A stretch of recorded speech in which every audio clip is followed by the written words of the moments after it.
안녕하세요. 오늘의 책은 돈의 속성이라는 제목의 책입니다. 오늘 리뷰를 보시고 이 책이 나에게 도움이 되겠다 생각이 되시면 가능하면 구매를 하셔서 읽어보시는 것을 추천드리겠습니다. 제가 이 책을 읽고서 밑줄 친 부분들을 중점적으로 보면서 리뷰를 시작하도록 하겠습니다. 목차입니다. 목차는 일시정지를 하셔서 더 자세히 보시는 것을 추천드리겠습니다.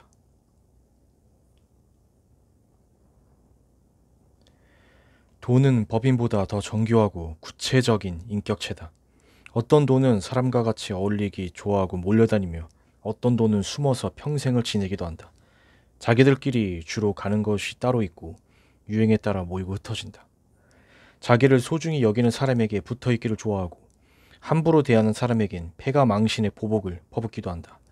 작은 돈을 함부로 하는 사람에게선 큰 돈이 몰려서 떠나고 자신에게 합당한 대우를 하는 사람 곁에서는 자식 즉 이자를 낳기도 한다. 돈을 너무 사랑해서 집안에만 가둬놓으면 기회만 있으면 나가려고 할 것이고 다른 돈에게 주인이 구두쇠니 오지 마라 할 것이다. 자신을 존중해주지 않는 사람을 부자가 되게 하는데 협조도 하지 않는다. 가치 있는 곳과 좋은 일에 쓰인 돈은 그 대우에 감동해 다시 다른 돈을 데리고 주인을 찾을 것이고 술집이나 도박에 자신을 사용하면 비참한 마음에 등을 돌릴 것이다. 돈은 당신을 언제든 지켜보고 있다. 다행히 돈은 뒤끝이 없어서 과거 행동에 상관없이 오늘부터 자신을 존중해주면 모든 것을 잊고 당신을 존중해줄 것이다. 돈을 인격체로 받아들이고 깊은 우정을 나눈 친구처럼 대하면 된다. 그렇게 마음먹은 순간 돈에 대한 태도는 완전히 바뀌기 시작한다. 작은 돈을 절대로 함부로 하지 않게 되고 큰 돈은 마땅히 보내야 할 곳에 보내주게 된다. 사치하거나 허세를 부리기 위해 친구를 이용하지 않고 좋은 곳에 친구를 데려다 주려 할 것이기 때문이다. 지난 5년간 꽤 많은 주식을 매입했으나 거의 팔아본 적이 없다. 혹 누군가 주식 투자를 하는지 물으면 하지 않는다고 말한다. 주식을 사고 파는 일로 돈을 버는 일반적인 주식 투자는 하지 않기 때문이다. 결국 복리를 내 편으로 만드는가 적으로 만드는가에 따라 재산의 정도가 달라진다. 복리를 내 편으로 만들기 위해 해야 할 첫 번째 일은 복리에 대한 이해다. 조지 워싱턴 대학의 조사에 따르면 미국인의 3분의 1만이 복리를 이해한다고 했다. 알베르트 아인슈타인은 복리야말로 인간의 가장 위대한 발명이자 세계 8대 불가사의라고 말했다. 워런 버핏 역시 복리의 혜택을 가장 많이 받은 투자자이며 복리의 도움이 없었다면 지금 자리에 오르지 못했을 것이다. 복리는 간단하지만 투자에서 가장 중요한 원리 중 하나다. 투자자가 복리를 이해하지 못한다면 부를 다룰 자격이 없다. 복리는 투자 자체보다 더 소중하다. 복리 효과가 부를 어떻게 변화시키는지 이해하려면 복리와 진지하게 친해지고 함께 어울려야 한다. 우리 삶에 자연스럽게 스며들어 가장 큰 영향을 끼친 두 가지가 비누와 복리다. 비누가 발명된 후 개인 위생이 개선되며 인간 수명이 비약적으로 늘어났으며 복리가 발명된 후 부의 이동이 수없이 일어났기 때문이다. 장사나 사업을 계획 중이라면 개천을 막아 여름 한철 하루 1,000만 원 매출을 올리는 사람을 부러워 말고 매일 수십만 원씩 꾸준한 돈이 들어오는 국밥집을 부러워해야 한다. 여름철에 번 1,000만 원은 그 돈이 솜사탕처럼 가벼워서 만지기만 해도 쉽게 부서지지만 국밥집 100만 원은 단풍나무처럼 단단해서 건물도 만들어낼 수 있기 때문이다. 행사 때 몰려온 단체 손님을 상대하느라 단골을 무시하는 사장은 성공할 수 없다. 비정규적인 수입은 한 번에 몰려온 돈이라 실제 가치보다 커 보이는 착각을 일으킨다. 그래서 자신이 많은 돈을 벌게 된 줄 알고 사치하고 함부로 사용하게 돼 결국 모으지 못한다. 흔한 생각으론 돈이 또 언제 들어올지 모르니 저축을 해가며 살 것 같아도 실제로 그렇게 조정하는 사람은 별로 없다. 내 손에 바늘이 있고 풍선이 눈앞에 아른거리면 찔러보고 싶은 것이 사람 마음이다. 따라서 수입이 비정규적인 사람은 자산을 정규적인 수입 자산으로 옮기는 작업을 시작해야 한다. 연예인, 강사, 학원 교육자, 건설 노동자, 시즌이 있는 사업지 소유자, 운동선수, 개원 의사처럼 수입이 일정하지 않은 직업을 가진 사람이 여기에 해당된다. 수입이 일정하지 않다는 말은 또 다른 말로 개인의 재능이나 재주가 많아서 단기간 많은 수입을 얻는다는 뜻이다. 이런 사람들은 자신의 수입이 생기는 대로 일정한 소득이 나올 수 있는 부동산이나 배당을 주는 우량 주식을 사서 소득을 옮겨 놓아야 한다. 하루라도 빨리 일정한 소득으로 옮겨 놓지 않으면 비정규적인 돈은 정규적인 돈을 소유한 사람들 아래로 빨려 들어가고 말 것이다. 정규적인 돈과 비정규적인 돈이 싸우면 언제든 정규적인 돈이 이기기 마련이다. 신기한 건 돈도 이 중력과 같은 작용을 한다는 것이다. 돈은 다른 돈에게 영향을 주며 그 돈의 액수가 크면 클수록 다른 돈에 영향을 준다. 돈은 가까이 있는 돈을 잡아당기는 능력이 있으며 주변 돈에 영향을 준다. 사실 리스크가 크다고 알려진 것 자체가 리스크를 줄여놓은 상태라는 걸 알아차리는 사람이 별로 없다. 흔히 주식 시장에서는 돈을 버는 화랑기에는 리스크가 없는 것처럼 보이고 주식 폭락기에는 리스크가 큰 폭으로 증가한 것으로 생각한다. 폭락장에서 얼마나 깊고 오래 손해가 발생할지 모르니 그 리스크가 너무 커 보여 아무도 주식을 사지 않아 급락한 것이다. 사실은 그 시기가 리스크가 가장 줄어있는 때다. 상승장처럼 아무도 리스크를 겁내지 않을 때가 리스크가 가장 큰 경우도 있다. 오히려 리스크가 사라진 것처럼 보이는 상승장이 가장 리스크가 크다. 거품이 생기는 유일한 지점이기 때문이다. 따라서 리스크를 정확히 꿰뚫어 볼 수 있는 눈을 가져야 한다. 워런 버핏의 유명한 말이 있다. 남들이 욕심을 낼 때 두려워하고 남들이 두려워할 때 욕심을 내야 한다. 워런 버핏은 모두가 두려워하는 지점을 리스크가 줄어든 상태로 본 것이다. 결국 나쁜 상황은 나쁜 상태가 아니다. 오히려 할인된 가격에 자산 구매의 기회를 주니 리스크가 줄어든 시점이 된다. 리스크가 무서워 아무도 매입하지 않는 순간이 리스크가 가장 적은 순간이 되는 것이다. 역설적이지만 비행기가 가장 안전한 때는 비행기 사고가 나고 일주일이 지났을 때다. 모든 항공사가 정비 점검을 더욱 철저히 하는 시점이기 때문이다. 리스크의 특성 중 하나는 과거 사례가 미래에 영향을 주지 않는다는 점이다. 패턴을 찾는 사람들은 새로운 미래, 아직 일어나지 않는 상황을 고려하지 않는다. 새로운 일이 벌어지면 이 상황을 과거의 일과 묶어 다시 해석할 뿐이다. 그러나 언제나 세상에는 역사에 없던 최악의 상황이 일어난다. 그리고 투자 세계에서 이를 대비하지 않는 사람은 사라지게 되어 있다. 또한 리스크는 정기적인 모습을 가진 채 비정기적으로 나타난다. 평균 10년에 한 번, 평균 30% 하락과 같은 용어는 리스크를 이해하는 데 가장 방해가 되는 데이터다. 평균이라는 말처럼 실속 없는 것이 없다. 때때로 평균은 아무 의미가 없거나 사실을 왜곡하고 있기 때문이다. 그래서 리스크를 이해한다는 건 패턴과 분석에 의한 가정이 아니라 리스크에 대한 철학적 접근이라고 보는 것이 더욱 합리적이다. 욕심은 리스크를 낳는다. 이 욕심이 대중에게 옮겨 붙으면 낙관이라는 거품이 만들어진다. 거품은 폭락을 낳는다. 그러나 자포자기하고 두려움에 떠는 시기가 오면 봄이 오고 해가 뜬다. 굳이 이런 통계나 패턴으로 증명하지 않아도 인문학적인 지식으로 알 수 있다. 모든 욕심의 끝은 몰락을 품고 있다. 그리고 모든 절망은 희망을 품고 있음을 기억해야 한다. 돈은 버는 것만큼 지키기도 힘들다. 돈을 잃지 않고 지켜내는 일은 결코 저절로 이루어지지 않는다. 반드시 배워야 할 일이다. 버는 것은 기회와 운이 도와주기도 하지만 지키는 건 공부와 경험과 지식이 없이는 결코 얻을 수 없는 가치다. 돈을 버는 기술과 돈을 모으는 능력, 돈을 유지하는 능력, 돈을 쓰는 능력을 골고루 배우려면 나이 50도 버거운 것이 사실이다. 이 네 가지 능력은 잘 차려진 밥상에 네 다리에 해당한다. 이 중에 하나라도 길이가 짧거나 없으면 음식이 많이 차려지는 그 어느 때 와장창 무너지기 마련일 테니 말이다. 빨리 부자가 되려는 마음을 버리고 종잣돈을 마련해 복리와 투자를 배우고 경제 용어를 배워 금융 문맹에서 벗어나야 한다. 죽어라고 저렇게 종잣돈 1,000만 원 혹은 1억 원이라도 만들어 욕심을 줄여가며 자산을 점점 키워서 그 자본 이익이 노동에서 버는 돈보다 많아지는 날이 바로 당신이 부자가 된 날이고 경제적 독립 기념일이다. 이 날을 기리기리 기념해 당신과 가족의 해방일로 삼으면 된다. 이렇게 부자가 되는 사람은 절대로 다시 가난해지지 않으며 부가 대를 이어 발전해 나아갈 수 있다. 이것이 가장 빨리 부자가 되는 방법이다. 절대로 빨리 부자가 되려 하지 마라. 부자가 되는 가장 빠른 방법은 이 사실을 가슴에 새기는 데서부터 시작된다. 주식을 사서 오르면 팔 생각을 버려야 한다. 주식은 파는 것이 아니라 살 뿐이라는 생각을 가져야 한다. 내가 산 주식이 사자마자 빨리 오르면 좋은 일이 아니다. 오래 천천히 길게 올라야 한다. 그래야 내가 돈을 더 모아서 그 좋은 주식을 더 가질 수 있기 때문이다. 배당이 나오는 주식이라면 평생 팔지 않아도 된다. 일단 자신이 가장 관심 있는 분야에서 제일 잘 나가는 회사를 찾는다. 해당 업계에서 시가총액이 가장 큰 회사를 고르면 된다. 분야 1등은 아주 중요하다.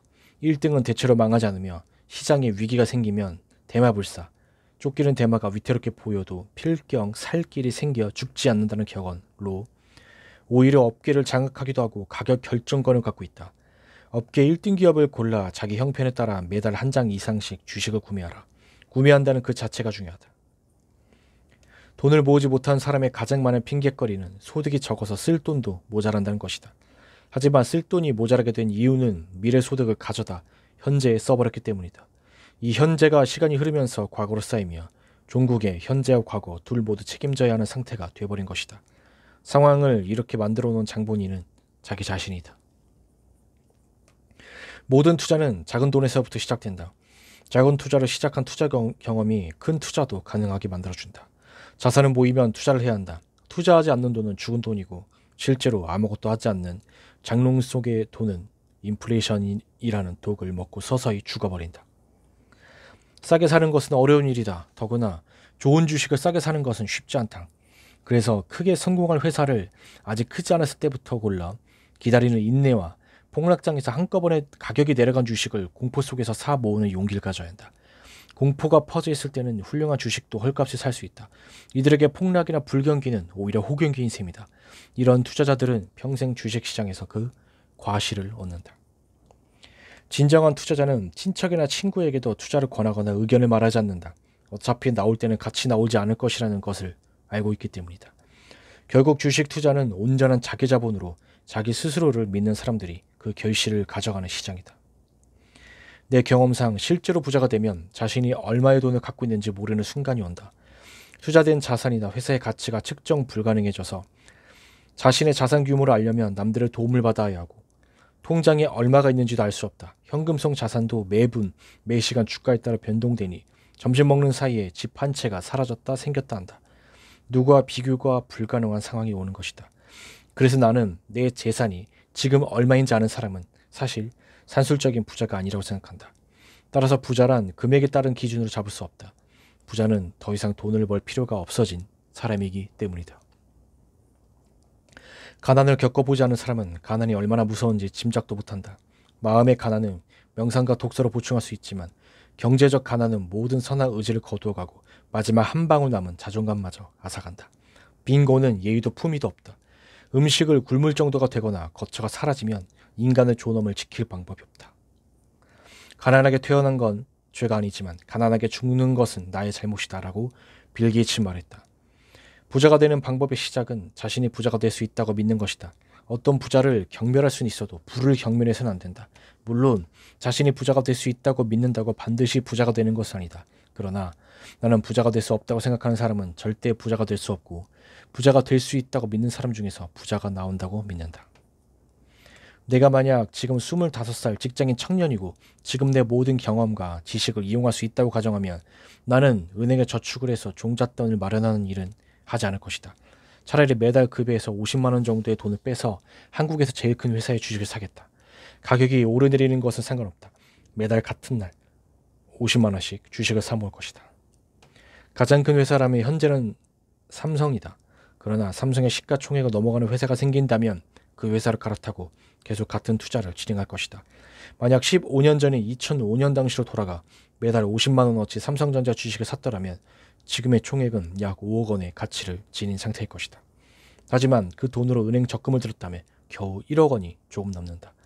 그 상태로 10억 원의 자산가가 되려면 죽기 전엔 불가능할지도 모른다.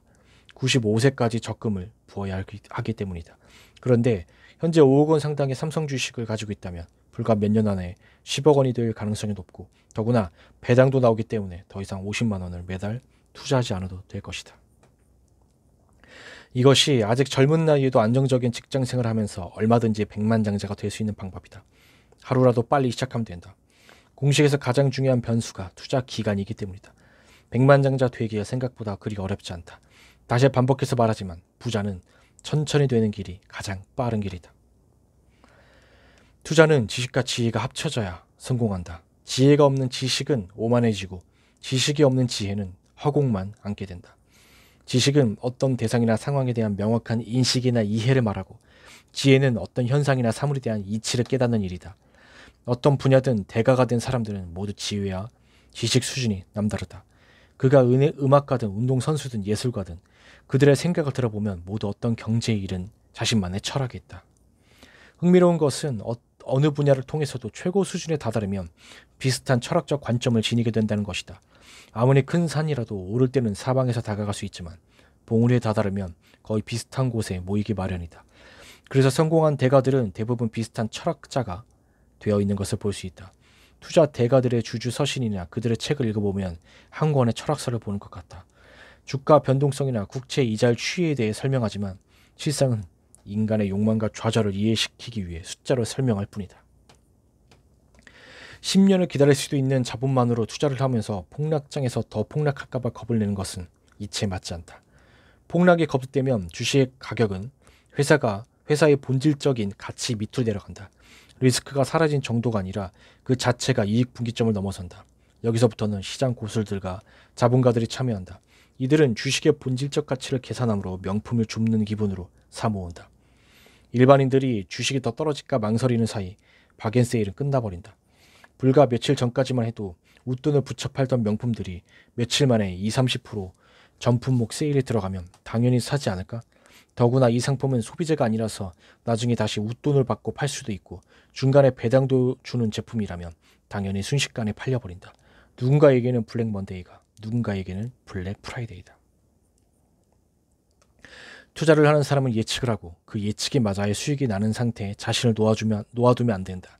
시장 상황이 더 악화돼도 대응할 수 있는 상황 안에서 투자를 해야 한다. 이것이 투자의 정석이다. 세상에서 투자는 가장 힘들다. 아무것도 하지 않는 것은 가장 나쁜 투자다. 그러니 아무것도 안 할 수도 없는 일이다. 투자는 열심히 하는 것으로 대신할 수 없는 분야다. 통찰과 거시적 안목이 함께해야 하고 들어감과 나옴의 기준이 있어야 한다. 순식간에 성벽이 무너져 내릴 수 있기에 그렇다. 투자 경원이라며 떨어지는 칼을 잡지 말라는 말과 물타기를 절대 금하고 손절하는 것을 투자 지침으로 삼아라 라는 말을 하는 사람이 많다. 그러나 이 교훈은 기술적 투자 혹은 모멘트 투자를 하는 사람들 얘기다. 가치 투자를 지향하는 사람들은 칼이 떨어질 때가 사이할 때다. 단지 그런 상황이 실제로 발생했을 때 떨어지는 칼을 잡는 일은 상당히 공포스럽다. 하지만 그때 잡지 못한 사람은 더 떨어질수록 더더욱 잡지 못하고 결국 투자에서 멀어지게 된다. 하지만 떨어지는 칼을 잡을 때 가죽 장갑을 끼고 있으면 어떨까? 여기서 가죽 장갑의 한쪽은 분할 매수고 다른 한쪽은 회사의 본질 가치에 대한 확신이다. 주식 가격이 하락할 때 공포를 느끼지 않는 투자자는 없다. 전혀 느끼지 않는다고 말하는 사람이라면 내 돈이 아니거나 거짓말이거나 사이코패스 중 하나다. 누구나 공포를 느낀다. 투자는 시장과의 싸움이 아니라 자기 자신과의 싸움이다. 그나마 공포를 덜 느끼기 위해 분할 매수를 하고 미수를 쓰지 않고 적정가치 이하에서 구매를 마쳤다면 경제방송 TV와 주가 모니터에서 벗어날 수 있어야 한다. 방송을 보면 자신들이 추천한 아마존이나 넷플릭스를 샀더라면 지금 수천 배를 벌었다며 한 달에 $10만 보내면 쪽집게처럼 오르는 종목 알려주겠다고 광고를 한다. 솔깃하지만 사기다. 그들이 추천한 종목 중에 상장 폐지되거나 오르지 않은 종목은 더 많을 것이기 때문이다. 시장이 아무리 좋지 않아도 5년이면 회전한다. 정부도 바뀌고 산업도 바뀌기 때문이다. 부동산은 한 번 사면 파는 것이 아니라 배웠다. 8년을 생각이면 차라리 주식이 낫다. 그래서 10년은 가지고 있어 본다. 아직 어떤 것도 판 적이 없다. 지나고 보면 항상 팔지 않기를 잘했다는 생각이 든다. 나는 주식이든 부동산이든 평생 팔 필요가 없는 상품을 찾는다. 어떤 업종이든 그 업종에서 1등이 되면 가격 결정권을 가진다. 업계를 리딩하는 사람의 특권이다. 나는 부동산이든 주식이든 1등을 찾는다. 부동산을 살 때는 그 도시에서 가장 비싼 지역을 고르고 주식을 사면 해당 업계의 1등 주식을 산다. 펩시를 사느니 코카콜라를 사고 마스터카드보단 비자를 산다. 웰스파고보단 JP 모건을 사지만 1등을 넘보는 2등도 주목한다. 월마트보단 코스트코와 같이 1등을 괴롭히는 2등에도 투자한다. 늙은 사자를 대신할 젊은 사자가 될 수 있기 때문이다. 하지만 3등에겐 냉정하다. 내 시상대에는 3등 자리가 아예 없다. 매수와 매도에 대해 스스로 기준이 있어야 한다. 남이 만들어준 기준이 아닌 내가 만든 기준이다. 시장에서 가장 바보 같은 질문이 남에게 매수 매도 시기를 묻는 것이다. 이걸 묻는다는 건 스스로의 기준이 없기 때문이다. 기준이 없다는 뜻은 투자를 왜 하고 있는지 본인이 본인을 설득하지 못한다는 뜻이다. 이런 사람은 매수를 잘해서 이익이 발생하고 있어도 결코 돈을 벌 수 없다. 매도가 완료되는 순간까지는 이익이 실현된 것이 아니다. 세계 최강 미국도 베트남 전쟁에서 졌다. 마찬가지로 기업 세계에서 약자가 강자를 이긴 이야기는 너무도 많다. 사실 전부라 해도 과언이 아니다. 이미 우리가 알고 있는 모든 기업은 약자였다. 월마트, 마이크로소프트, 애플, 스타벅스, 아마존, 구글, 테슬라 같은 초대형 회사들도 불과 10, 20년 전만 해도 약자였다. 한국의 최대 기업인 삼성도 대구에서 마른 국수를 팔던 아저씨 가게에서 시작했다. 국수에 별 3개를 그려놓은 별표 국수가 국수 가게를 벗어나며 삼성이 된 것이다. 서울에서 경일상해라는 가게로 쌀 장사를 시작한 청년이 차린 회사가 현대다. 진주에서 포목상을 하던 구씨와 사돈이 헉씨가 직접 가마솥에 원료를 붓고 불을 지펴 국내 최초의 화장품 동동구리 럭키크림을 만들면서 커진 회사가 LG다.